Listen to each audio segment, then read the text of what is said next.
Hello everyone, RPGPrincess here, and tonight we are starting a visual novel called Ambre, and it's a kinetic novel. It's a heartbreaking story, but I thought it would be fun to do, as we haven't done a novel in a while, and we're still working on Diamond Rose. And while I'm trying to get through the other games so that way I can record it again. And I wasn't able to do Rift because my internet has not been great, so we're gonna get into this and we're gonna see what happens. Because I'm absolutely excited. It was 7 p.m. On that beautiful yet cold autumn day. The wind shook the frail tree branches across the street. Tristan Mallory made his slow, tired way. A whirlwind of leaves caught his attention and he stopped to contemplate them for a few minutes. A spray of colors danced around him. Fragments of red, orange, yellow spread at random, forming a mosaic that stretched on far as the eye could see. A rush of beauty in that gray and fuming city, that noisy metropolis that was constantly exhaling pollution. This must be him. Coming back to his senses, the 30-year-old man shook his head. Now wasn't the time to be daydreaming. He had to go home. The long day already weighed on his shoulders, but if he was completely honest, work wasn't the most tiring thing in his life. After all, an honest, well-paid job was somewhat of a luxury these days. Like any model employee, he conscientiously accomplished the task handed to him. No more, no less. No, what was really destroying him was a completely different form of fatigue, an appalling and crushing solitude that had been shadowing him for years, ever since his first wife. The light tinkling of the front door opening brought him back to earth. He was already at his flat. A sad and silent living room was waiting for him. A shiver traveled down his spine as he entered the room. Driven by an almost desperate urge, he didn't even bother hanging up his coat before slamming open all of the doors in his flat, one after another. Each time, the same emptiness answered his pleas. He felt a rising dread within. His last hope, the last door, the forbidden room beyond. He opened it slightly and peeked inside. Of course, there was no one inside. He fell heavily onto the sofa. The crushing solitude came back in full force, crushing him again and again, wounding his face with invisible cuts, the cuts of time. It was happening again. All of a sudden, Tristan Mallory felt immensely exhausted. He held his head in his hands, staring at the floor for a long time. After what felt like an eternity, he abruptly got to his feet. He gathered all of the framed pictures on display and stowed them away in a closet. The memories needed to be out of sight. When he was sure that there were no more pictures sticking out, Tristan put his coat back on and rushed outside. It was chilly, and a bit dark, but there was still enough light to see clearly. It was the ideal time to take a walk. At least, that's what he once might have thought. As he hurried along the sidewalk, Tristan was anything but relaxed. He walked around the places that were most familiar to him, looking for a serenity that seemed to be definitely out of reach. While passing a park near his home, he suddenly heard a high-pitched, almost inaudible plea. His heart jumped, and he stopped.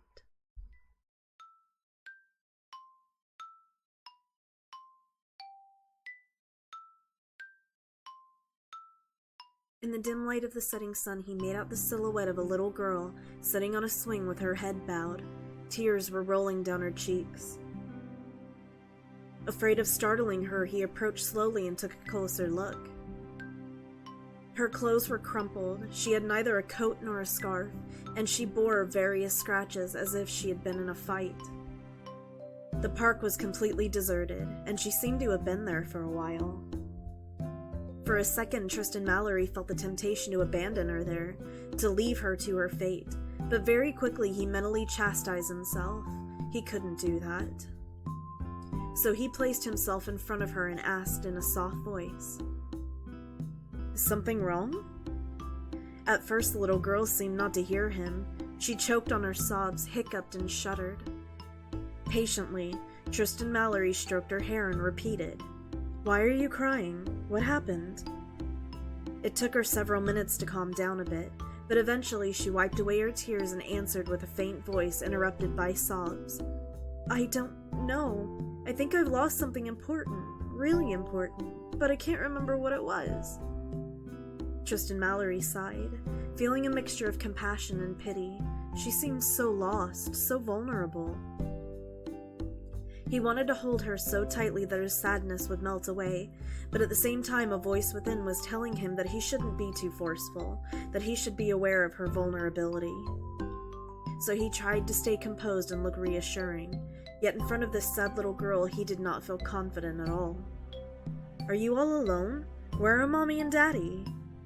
"I don't know." "Do you live far away from here?" "I don't know." "What's your name?" "Ambre." "Well, Ambre, or Amber? I'm guessing, it's spelled like Ambre, but I think it's Amber. You can stay here. You can't stay here out in the wind. You're going to catch cold eventually, and you don't want to get sick, do you?" "No, I hate being sick." "See? You've got to go warm yourself up somewhere. It'll be night soon." "But I don't know where to go." "In that case, what do you think about going to my place? It's not far from here, and it'll be a much better place to sleep than on this swing."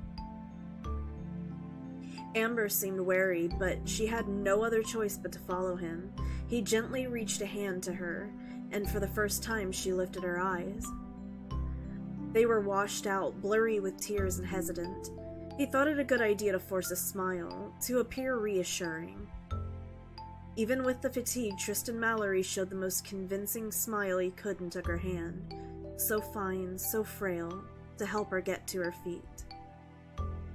The young girl's steps were wobbly and weak. She had probably not eaten all day long.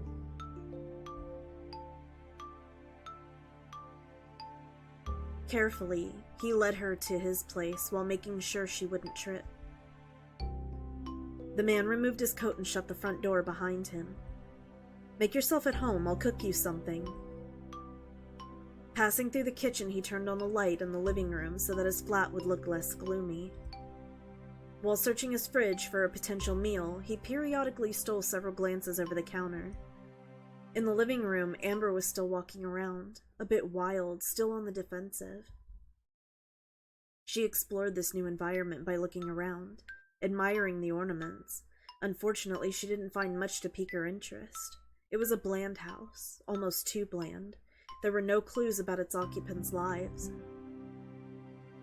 Taking advantage of Tristan being distracted by a packet of noodles, she escaped to the hallway and tried to find the bathroom. She found it quickly enough, but before returning to the hallway, she noticed that all the doors were wide open, except for one. Strangely, before she even had time to think about it, she was drawn to that doorway. Intrigued, Amber felt magnetically attracted by the slightly open door. Just one peek was all she wanted, but she struggled to see anything through the crack. Was this Bluebeard's cabinet? A frightening tomb where Tristan Mallory stored the corpses of his former wives? The little girl pushed the door open, entered the room, and switched the light on. It was a bedroom filled with plush toys and soft cushions. A big bed was proudly displayed in the center of the room, accompanied by a pretty dressing table to one side. The walls were painted to look like a bright blue sky. The storage furniture, coordinated with the sweet colors of trinkets, was overflowing with mysteries. On the nightstand, she could catch a glimpse of a nightlight shaped as a cute mascot. There was a fairy tale-like ambience about this strange room, to the extent that Amber couldn't repress a little exclamation of surprise. Closing the door so that the 30-year-old wouldn't discover her hiding spot, she stretched out on the colorful bed, rolled into a ball, jumped about, and snuck under the bedsheets. Inexplicably, she felt at ease in this room, worthy of a princess. It seemed to have been built for her, to correspond to her every fantasy. She then approached a big teddy bear, which was tempting her. She grabbed it immediately, hugged it, and covered it in kisses. Her pale face was illuminated by a wide, pure, innocent smile, a child's smile. Meanwhile, in the kitchen, Tristan had finished cooking the noodles and was about to serve the meal when he noted the absence of the little girl. Slightly worried, he called for her. "Amber? Amber, are you here?" Nervous, he looked for her in all the rooms, checking first to see if she was in the bathroom. He searched everywhere in the house until there were only... The front door makes a lot of noise when it's open, so I would have heard it if she left. Could she actually be in there? Already? With a contrite sigh, he headed towards the fully lit forbidden room and discovered Amber playing with stuffed animals. His gaze softened. "I suppose that I can't do anything," he reassured himself. Without a word, he went to sit next to her. On the bed, the little girl was moving the stuffed animal's hands while making them speak. In her weak voice, she was narrating a stuffed animal tea party, and seemed to be enjoying herself very much. The light was back in her eyes. Suddenly, she got mad at a plump cow and scolded her harshly. "It's dirty! Stop it right now! You're making a mess!" "Allie, what did I just say? It's dirty. You've got to behave yourself. And don't roll on the floor. You shouldn't make a fuss just because you didn't get what you wanted." As punishment, she sent the cow in a corner while ordering her not to move, and replaced it with a pony with long eyelashes. The stuffed animal tea party hosted by the blue monkey was obviously not going as planned. Tristan examined the little girl's every move with care. She finally noticed his presence. He felt he had to speak. "Are you having fun?" "Yeah. I didn't know there was a bedroom in this house. Whose room is it?" "It was my wife's favorite room before she left." "What happened to her?" "It's a long story. Maybe I'll tell you another time. Meanwhile, the meal is getting cold. Don't you want to eat?" "I'm coming right now. What's for dinner?" "Spaghetti bolognese." Great, I love it." That evening, Tristan Mallory admired little Amber as she wolfed down her food, half amused, half distracted. Seeing her so happy soothed his heart a little, but at the same time... "Are you tired?"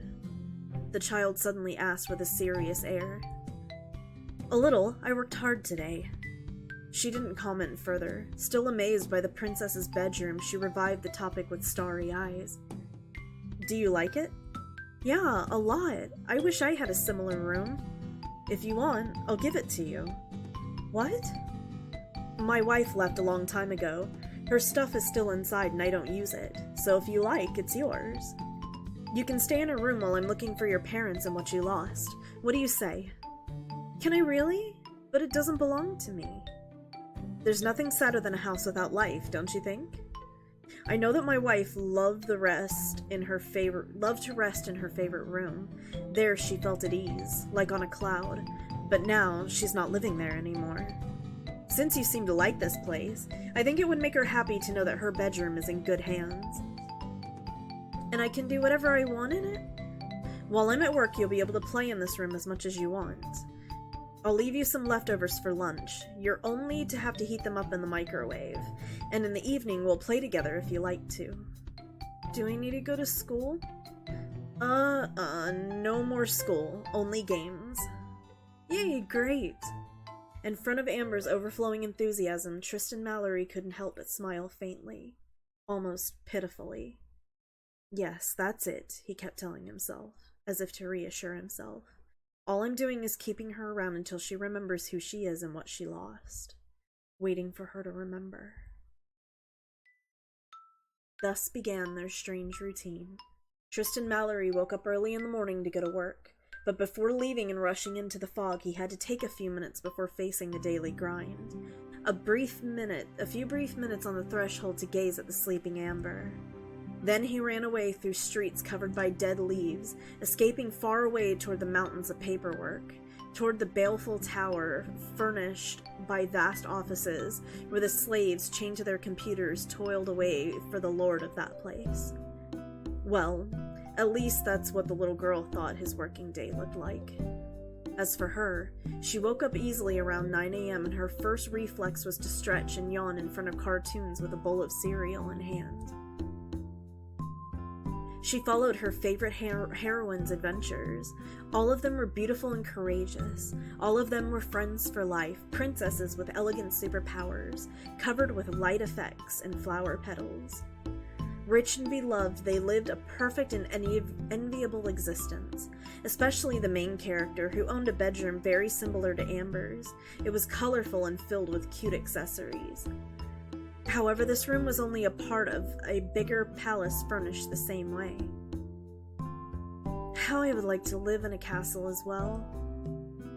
With cute animals as her friends, the heroine hunted the villains, fell into traps, and called for help of her charming prince, an ideal and fantasized man who served her hand and foot.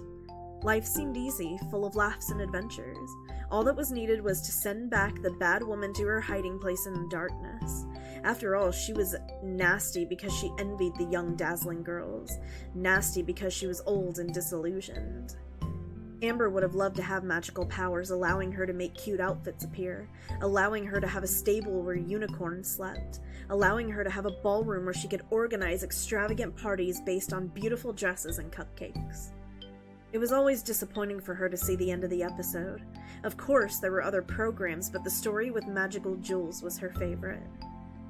When the cartoons ended, she went to fill in her coloring books in her room, daydreaming about being among the heroines.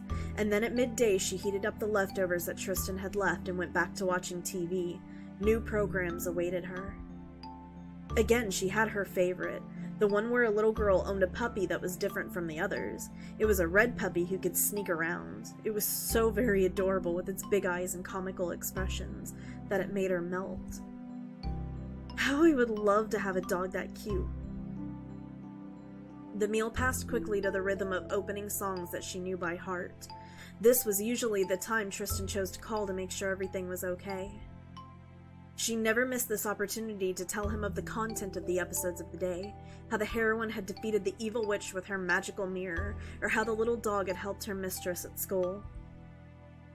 Relieved, he would start eating his sandwiches without appetite, but sated by the little girl's words. She hung up satisfied with her story and usually turned off the television after the last cartoon to rest on her big bed, surrounded by her stuffed toys. Around this time, she usually read a fairy tale. She loved to tell herself the story of Cinderella again and again while sucking her teddy bear's ear. It was her favorite.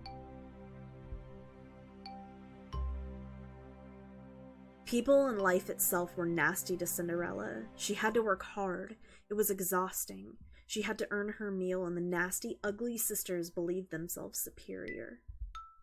Fortunately, the prince recognized the heroine's natural talent. She was pretty and she was special.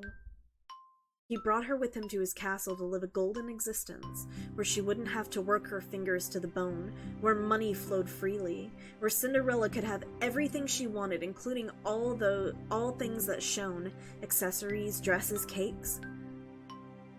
All she had to do to fill time was to organize parties with her friends. The ugly sisters were not invited. They were too ugly, too rude, and they did not deserve such a paradise. Cinderella was happy. She knew love, true love, the only love, the love with gilding and glitter. For what more could she ask? Ambre fell asleep happy, hoping to meet her charming prince one day, the one who would only have eyes for her and give her a room like the one the princesses that she admired so much had. When she opened her eyes, the little girl rushed again into the living room to watch a tape, a Disney movie. Depending on her mood, she chose one with animals, or one with a couple who lived happily ever after. Often then, she watched Snow White or The Little Mermaid. Ambre loved the idea of a glass coffin containing a body that would not grow old despite death, that would remain always young and beautiful, lying in wait to be freed from her prison, for the magical kiss that would change the course of her story.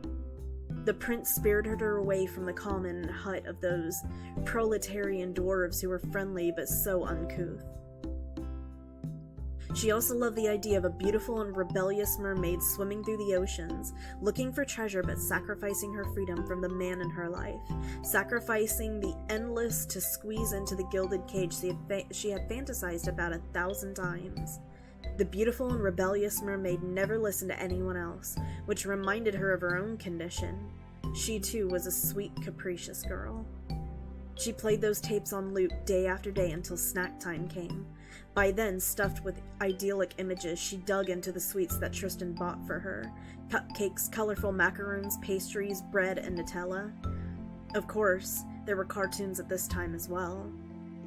As it was getting late, she finally pushed the button to resume her fantasies elsewhere in her room, wielding dolls with skill, perfectly tracing the course of her dreams. But the high point of the day was probably when Tristan finally returned from work. She knew he was there from the creaking of the door.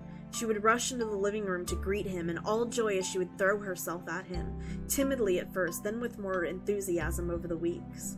She loved being carried on his shoulders to mimic an airplane, and fly through the flat until they crashed onto the bed laughing. Playing together was so much fun.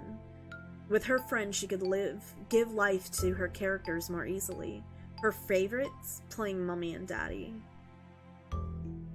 Amber played the role of the mother, always occupied by the well-being of her child, a PVC doll with dead eyes supposed to embody an adorable little baby. She had to wash him, change him, cuddle him, and give him his bottle. Tristan had the role of the father. He had to read the newspaper in the kitchen while waiting for his wife to cook him a good meal, a role which hardly got him involved, but he was more than satisfied with that. Amber took her task very seriously. She had the lead role after all. Therefore, she served her imaginary husband plastic fries and fruits with a bossy pout. He appreciated the gesture. However, the real meal was left to Tristan once the game ended, a meal which the little girl took as an opportunity to deliver the rest of her fabulous adventures. Okay guys, I think I'm going to save it for here tonight, and then that way we can continue. I think this is good so far. I'm a little worried about what's going to happen, but I can't wait to find out. It's such a cute story, but of course, from seeing different movies, my mind is going all over the place, so I'm not exactly sure what to expect. But guys, if you like this, please let me know in the comments below, and we will do it again next time. As much love, guys. Bye!